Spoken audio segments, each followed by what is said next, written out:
In this podcast episode, Ben Shapiro discusses how the legacy media has been playing a game with Donald Trump since 2015. The media takes Trump's inflammatory language out of context to paint him in a negative light. Shapiro points out that this tactic is not new and has been used against Republicans for a long time.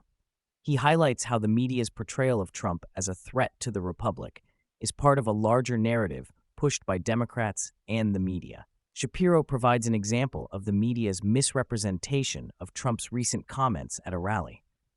Trump was discussing his economic plans regarding tariffs on Chinese imports, but the media focused on his use of the term bloodbath.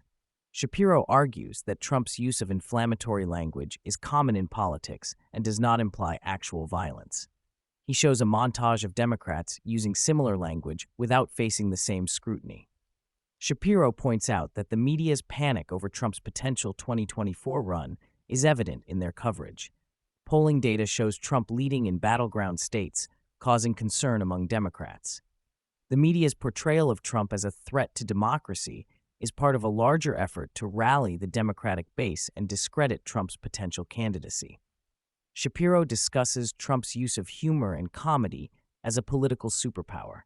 He notes that Trump's comedic style has been effective in disarming opponents and connecting with his supporters. Shapiro argues that the media's attempt to portray Trump's jokes as dangerous and autocratic is a stretch and reflects their bias against him. Shapiro highlights the media's push to censor Trump and conservative voices on social media platforms. He criticizes the efforts to silence dissenting opinions and argues that free speech should be protected, even if it means allowing Trump and his allies to express their views. Shapiro points out the hypocrisy of those who claim to defend democracy while advocating for censorship. Shapiro discusses Trump's recent criticism of Ron DeSantis, despite the latter's endorsement and support for Trump. He points out Trump's tendency to attack former allies and the negative impact it can have on the Republican Party. Shapiro emphasizes the importance of unity within the party and the need to focus on defeating Democrats in future elections.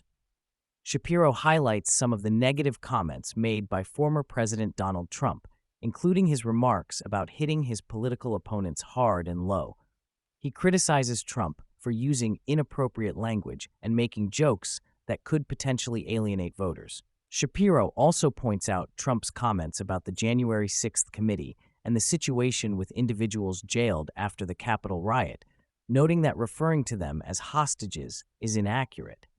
Despite criticizing Trump for his negative comments, Shapiro acknowledges some positive aspects of Trump's statements. He praises Trump for his remarks about Jimmy Kimmel, where he pushed back against the late-night host's criticisms. Shapiro also agrees with Trump's stance on Israel and the need to finish the conflict quickly to achieve peace. Shapiro discusses the challenges faced by the Biden administration in foreign policy, particularly in dealing with countries like Niger and Russia. He highlights the decision by Niger to end its counterterrorism alliance with the U.S., citing concerns about a potential deal with Iran. Shapiro criticizes the Biden administration for its handling of the situation and its failure to apply effective strategies in dealing with geopolitical threats.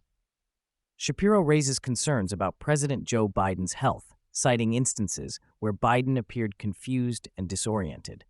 He points to Biden's struggles with basic tasks as evidence of potential cognitive decline. Shapiro suggests that Biden's health issues could impact his ability to govern effectively and lead to instability in the administration.